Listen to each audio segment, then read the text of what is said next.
Hi, everybody. I'm Tammy Kiekefer. I'm a licensed clinical social worker. And my name's Desiree Grimaldi. Welcome to Unguarded Minds podcast, where we talk about the drama, trauma, and gritty things that life throws at you. Today we have a special guest, Christa Nichols. In 2017, her home business that she was running at the time had fell apart. She hadn't been in the workforce for more than 16 years, and she was faced with the decision of going out and getting a job or taking a chance on herself and building her online business. With no connections, no money, and no idea what she was doing, she decided it was time to find out what she was really capable of. She had to leave behind a whole lot of past client related trauma and self doubt and conquer her fear of failure to put herself out there. She discovered there was a lot more to her than she ever imagined. Within 12 months, she had built a multi six-figure a year business and can operate from anywhere. And now she teaches other women how they can do it. So I have personally worked with Christa, and she is a kick-ass copywriter. She has worked with some big names out there. We've worked on some together, and she just does amazing things in the copywriting world and pushing mamas forward with Wordy Mama. And I know a little bit about your journey, but we are super excited to dive in a little bit deeper. That's awesome. Thank Welcome. you for having me. Yeah. So what was your business in 2017 that had fell apart? So I had been creating promotional materials for cattle auctions for the last 16 years.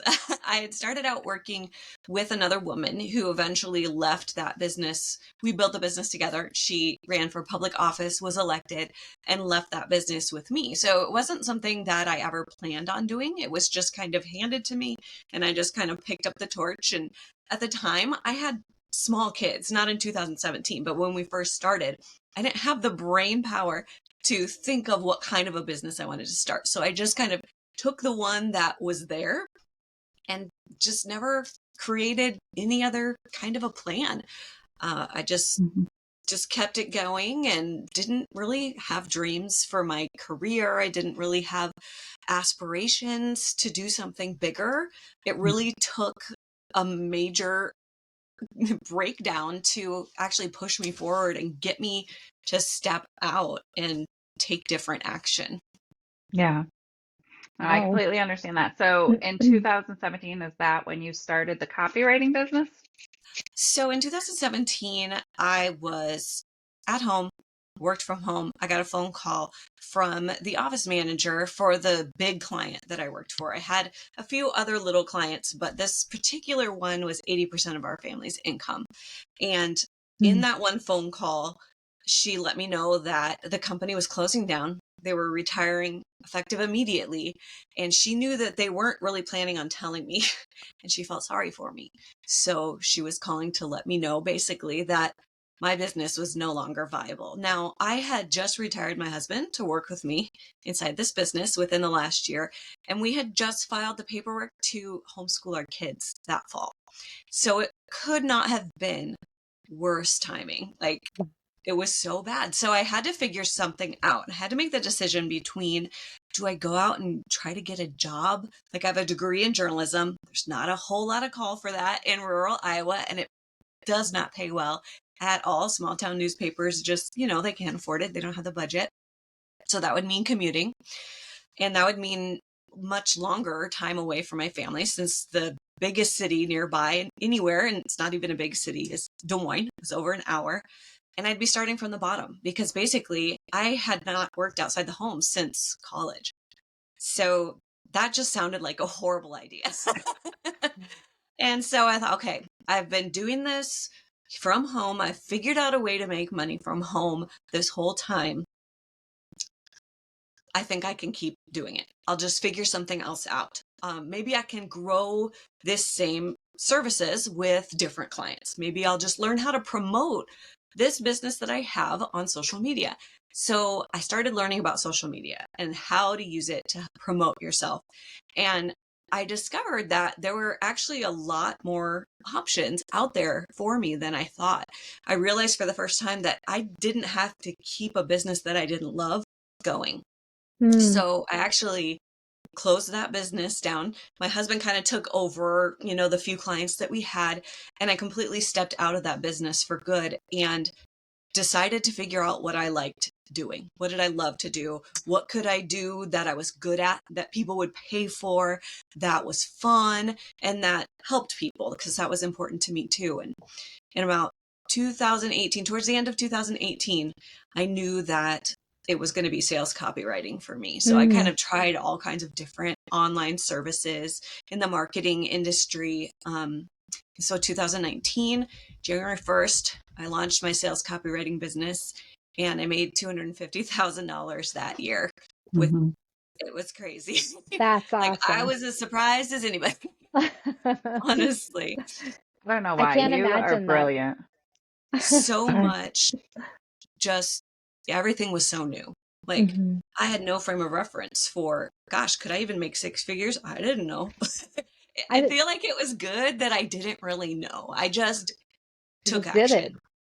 I was Yeah, just thinking that moment where you retired your husband, you know, all of this just completely got, you know, ripped out from underneath you, that freak out panic mode.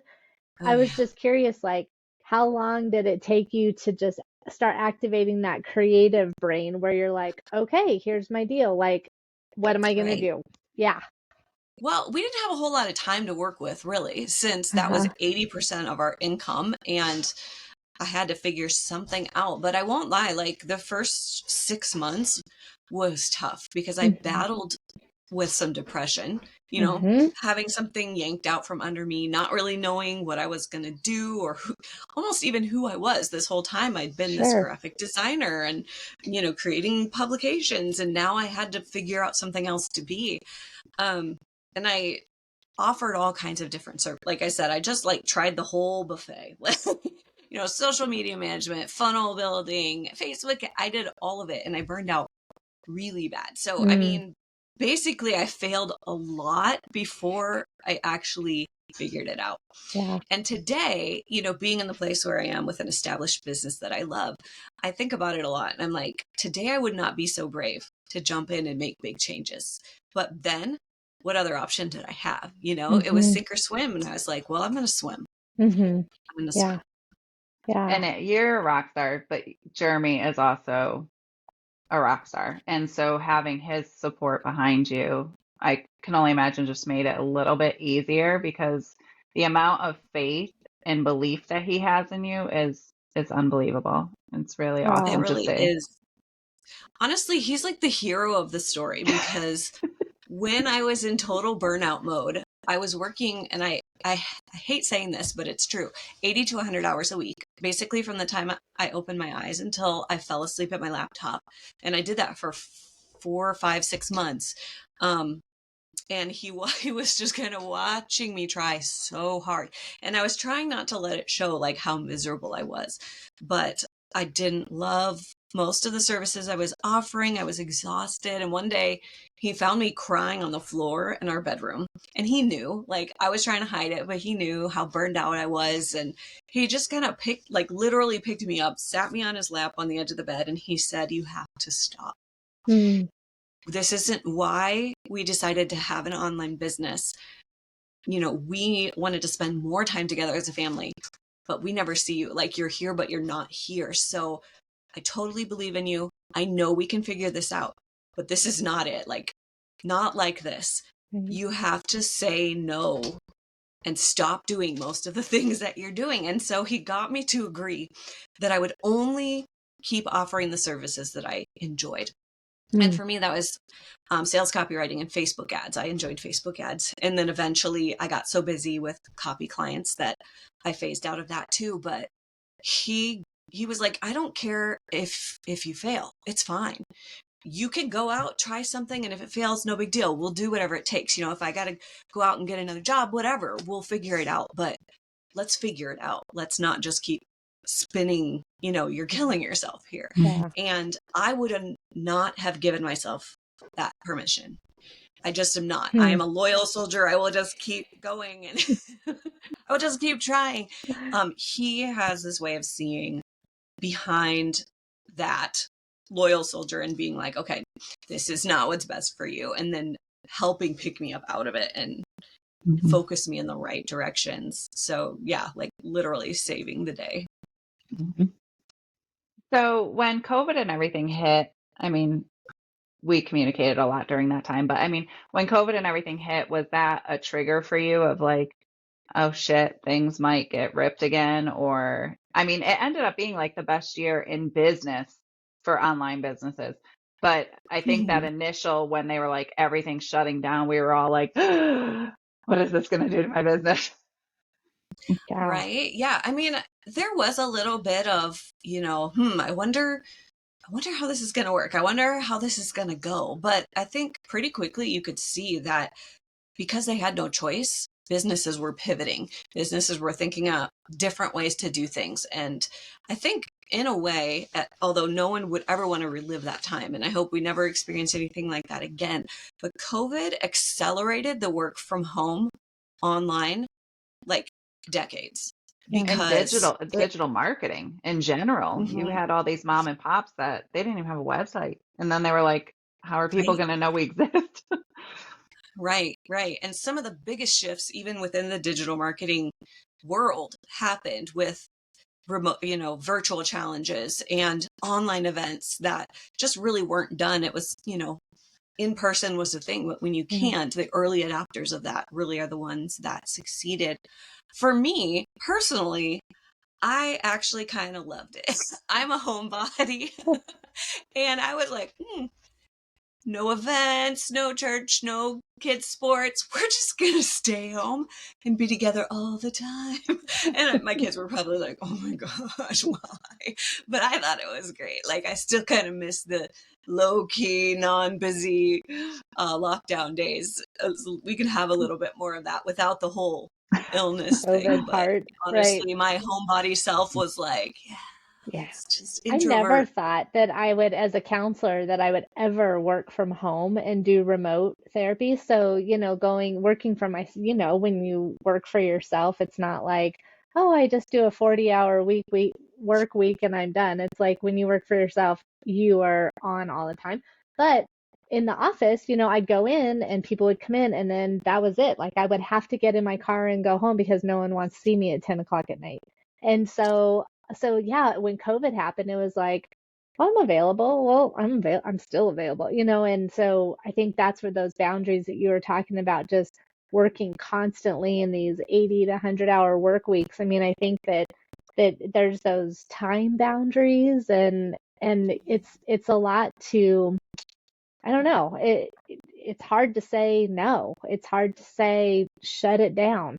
And Mhm. until your body tells you and you're, a crying mess on the floor, then your body's like, okay, what do you need? Right? Body keeps a score. Body Yeah. keeps the score. So yeah, but those boundaries and having to say enough is enough. I have to shut it down. You struggled with Mhm. that too. Hmm. Oh, for sure. And even today, when I don't have to work that many hours anymore, even a couple years ago, I would still be working in the evenings. I'd have my laptop in bed while we watch TV. And then last year, I had a computer break. And I only had this wonky laptop that it only worked if you held it a certain way and plugged it in a certain way. So I couldn't take it out of the office. Oh. And so I was forced to adhere to like office hours because I didn't want to sit in my office all by myself all evening. And that was like such a game changer for me because Mm. now I hardly ever, I mean, obviously I have a new computer and it came and it's fine. But I hardly ever take my laptop out of the office after 5 or 6 o'clock now. It's a good rule of So it's thumb. like little shifts and changes that Hmm. give you like that internal permission. Like, no, this is okay now. Your business is fine. You don't have to have your foot always tromp to the floorboard of the car. You can run at a more reasonable pace and your business is sustainable still because you get in that like growth, growth, growth, growth. And then you're like, okay, wait, it doesn't have to look like crazy stress all the Mm. time.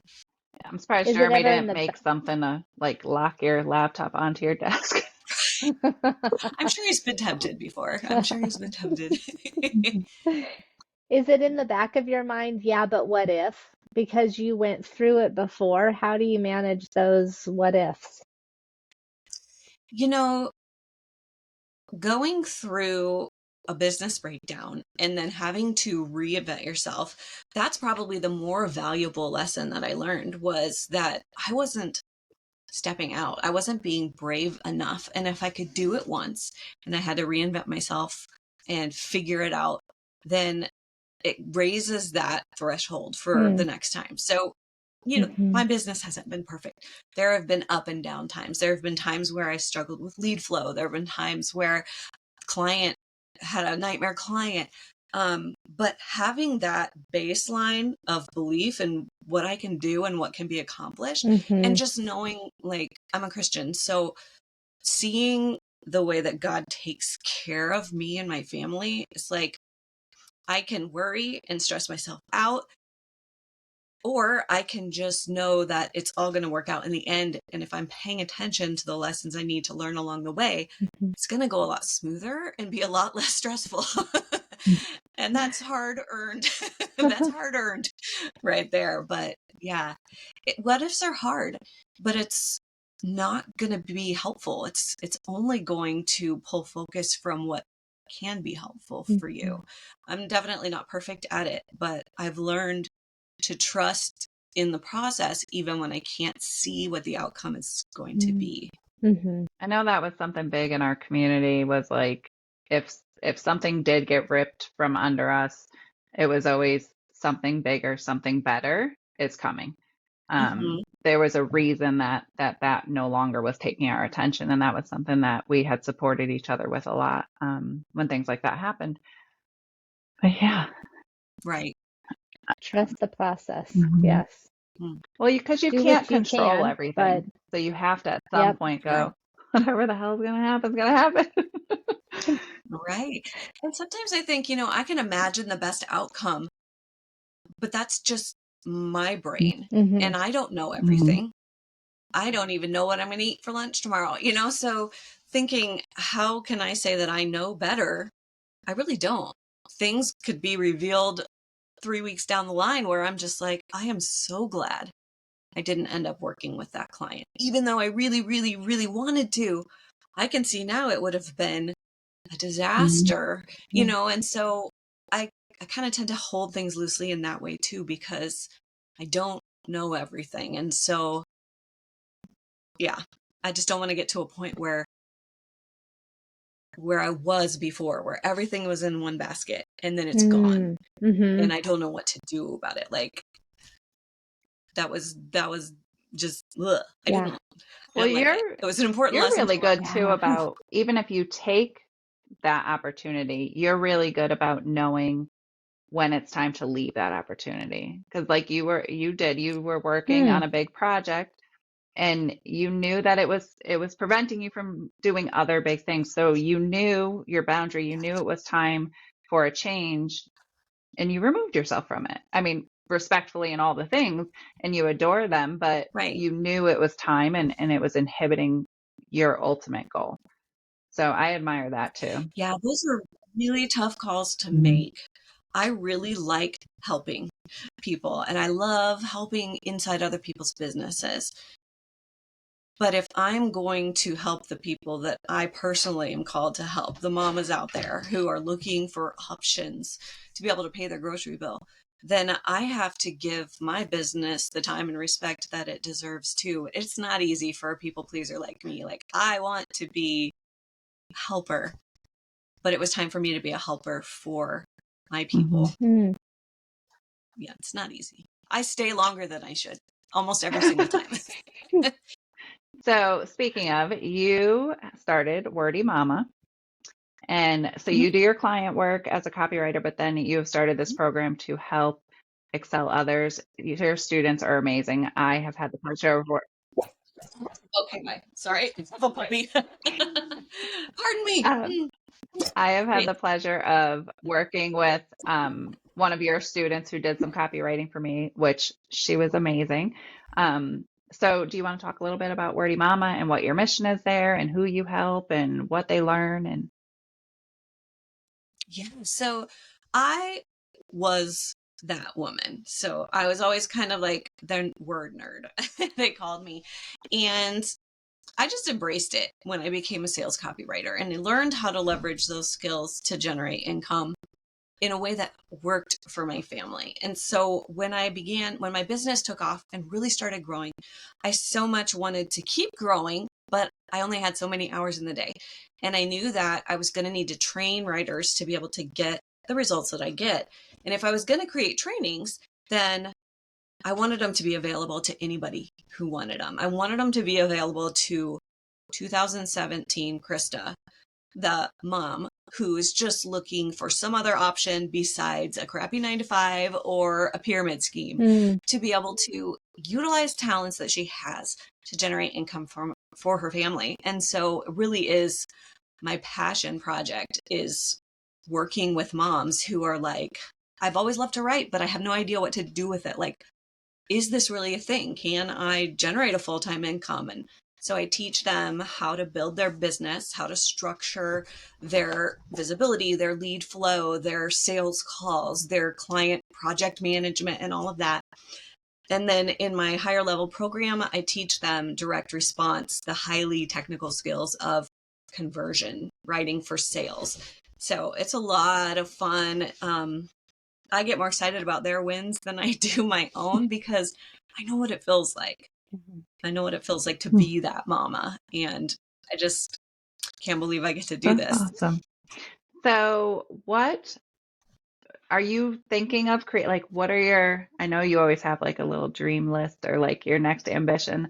What are you looking forward to, or what new projects are you working on, or what's going on in Christa's world? Yes. So right now I'm really focusing, besides my client projects, I'm really focusing on the Wordy Mama community and that movement, getting people into the Wordy Mama Copywriting Academy, which is like the business in a box, where I teach them how to monetize their services, and then up into my certification program. But beyond that, in the future, I have this dream of licensing my trainings to corporations and larger companies, so that people who hire writers, who like agencies and marketing firms and this and that, that they have the trainings that can help their writers do better. Or for business owners who write their own copy, like to be able to provide a place where they can come and just get like, here is what you need to know. Here is how you need to structure. Here are the outlines you can use, and this and that. So yeah, I don't think it'll be like tomorrow or anything, but I would love to get into like licensing. Awesome. That's amazing. And from a copywriter stance, I know that we've had this conversations. What would you tell the 2017 Christas who think that AI is going to take their job away? Well, I would say a couple of things. I would say, if you're not putting yourself out there as a person, showing up for your people, letting them get to know you, letting them see your unique personality, going the extra mile, then yeah, AI might take your job. AI, because they won't be able to differentiate why they need a real person if they don't have a real person to turn to, right? So most of the people who use AI are probably not going to be great clients for a copywriter anyway, because a lot of the reason why they turn to it is because they don't have the budget for it. So that's, no loss either way, because they wouldn't have been the kind of person to invest in a copywriter anyway. The thing that a lot of business owners are starting to realize now is that AI is a tool, and tools are best used in the hands of people who know how. And so they jumped in, they started using it. It didn't work because they didn't know how to use that tool. It'd be like me trying to be a construction worker. I don't know how to use any of the tools, and then realized, okay, well, that was a good try. Now I have to decide, do I want to invest a ton of time and money and trying to figure out how to make this work for me? Or do I just want to hand it over to somebody that I trust, who knows what they're doing, and just let them do it? And so I think we're starting to see that come back around, where it's like, okay, I tried that. It was supposed to be this magic button. Looked Wasn't like everybody so great. else's. I either need to learn how to use it, or I'm going back to my copywriters. And I think there are always businesses now, even throughout, even when it first launched, that were like, yeah, that's fine. That's cool. That's great. But I want a real person. Yeah. They want to pay somebody to take it off their hands, and somebody that they can call if it doesn't work, somebody who can help them fix it. So I would say, if you are showing up for your ideal clients and you're always working on honing your skills so that you can get results for your clients, then you don't have anything to worry about. It's when you fade into the background and you don't keep reminding people how important it is to be a person, that then that AI starts to scream louder because it's out there, it's in ads, it's coming across your feed. And so you have to step it up in terms of showing up as that person who builds connection and relationship.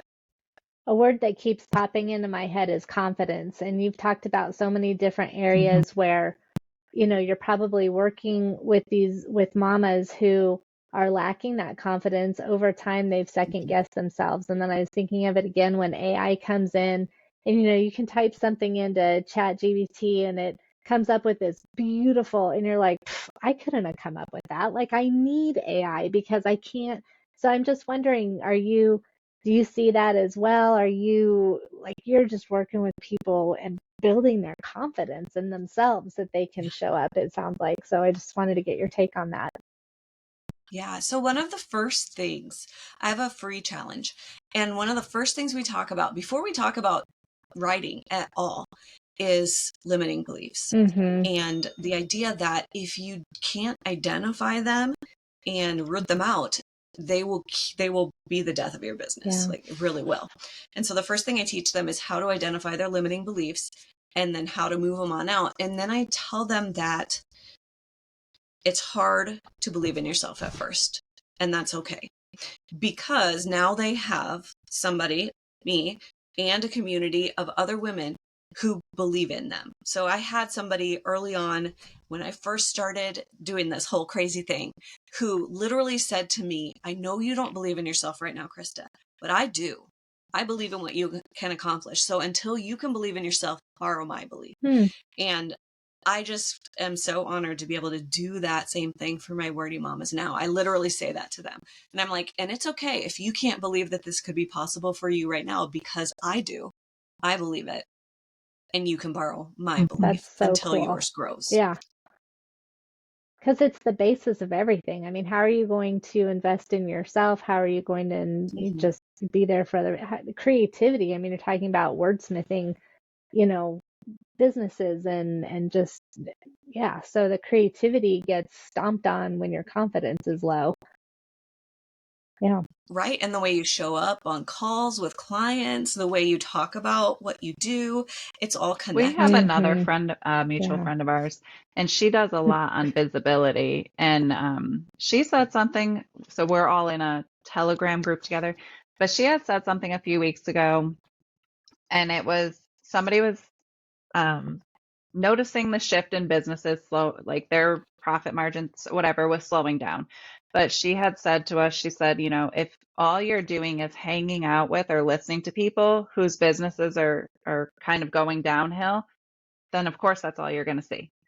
Go hang out with the people whose businesses are growing and thriving and still successful, and then that's all you'll see. But you have to pick where you stand. So I think making that shift of shit might be hard, it might be rough, it might be unstable, but this is where I'm going to focus. It's a lot easier to maintain that confidence. And especially being service providers, we see it all the time. Like, we beat ourselves up because something's not working, even though we're only a small part of it. But then also, like, if we lose a client, we immediately, it's our fault. What did we do wrong? What happened? But some clients, I got an email today. One client was like, I just don't have the time to put into it. I can't get you what you need. You're great, but I am inhibiting everything you're trying to do, and so even to step back and realize, like, again, we can only control so much. And just because clients come or they go, it doesn't make it our fault. It doesn't, it doesn't diminish all the things that we do. But I think, like, focusing on the attention where it should be and will help maintain that confidence. And of course, always surrounding yourself with amazing other people that are kind of moving towards the same thing you are. So having that community is super helpful. Yeah. Pick your tribe It really wisely. is. Yeah. Definitely. Yeah. So what keeps you motivated? My family Mm-hmm. keeps me motivated. I've got 2 kids in college. That's motivating. No, but I love what I do. Mhm. So that helps. I love the work. I love coaching. I wake up excited because I like my business, and that's hugely motivating. I want to be able to keep growing. I want to be able to give back more. I want to experience more lifestyle freedom. My husband and I eventually want to travel and, really remotely work. We want to, hop in a camper van and drive to see Desiree or, wherever. And just feeling really blessed that I get to live this life that very few people really get to. Mhm. So especially where I live. So I live in a really rural area where it's really unusual to be a digital, online, virtual type of a person. People don't really understand what I do. And so I'm just really glad I'm in this place, and I Well, want she's to even got her mom continue on to board. Her watch it mom grow. sells on Etsy and Oh, that's so Yeah. cool. Well, my mom has always been a really, really creative person who enjoys making things with her hands. And yeah, she is a really popular shop on Etsy, and it's adorable. She makes hand beaded jewelry. It's called the Bead Farm. It's so cute. I'm trying to I get love my it. But mom. she was my first entrepreneur example. That's She cool. always had a little side something going on.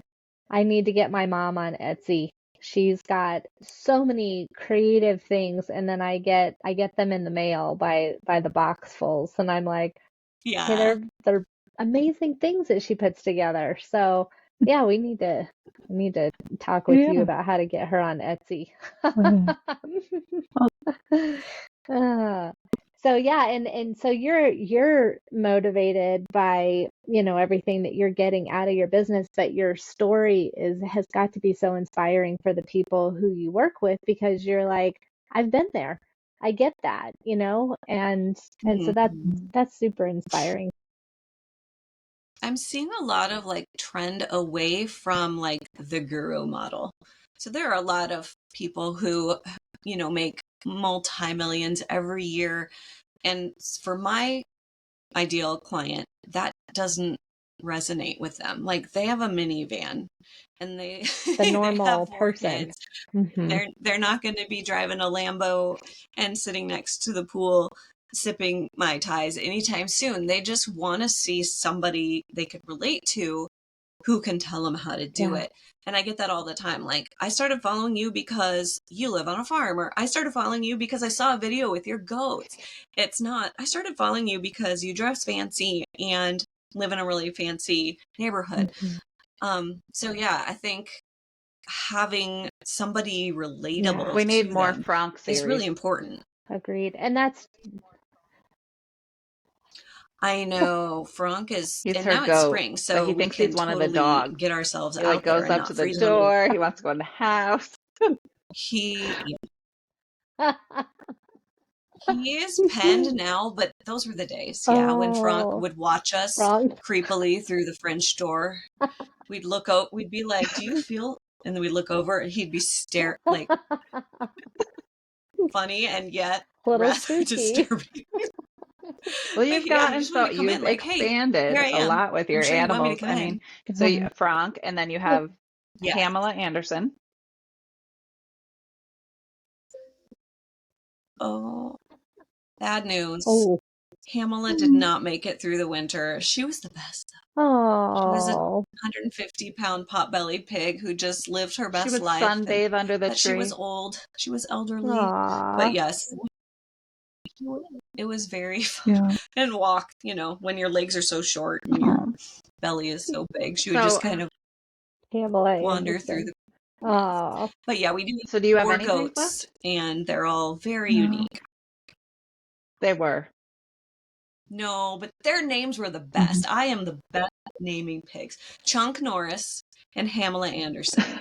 Like, somebody give me some more pigs to name, because I just feel like if I've done nothing else in my life, I know how to name a pig. I mean, I've got more names. Jennifer Hamiston. We could do that. Who else could we get? That's Well, awesome. anyway, oh my gosh, that's yes. funny. Yeah. Well, Krista, we thank you so much for Pin coming on talent. and talking to us. We will link all of your stuff in the description. And thank you for sharing your story. It's super powerful, and so many people can relate to it, and Yeah. you could help so many more. And wordy mama, I love that too. That's, Wordy yeah, Mama. very Yes. cool. Well, thank you Yeah. so much for having me. I'm thrilled to be on. Yeah, it's great to Yeah. meet you. Keep doing good Good work. to- Thank you. You guys too.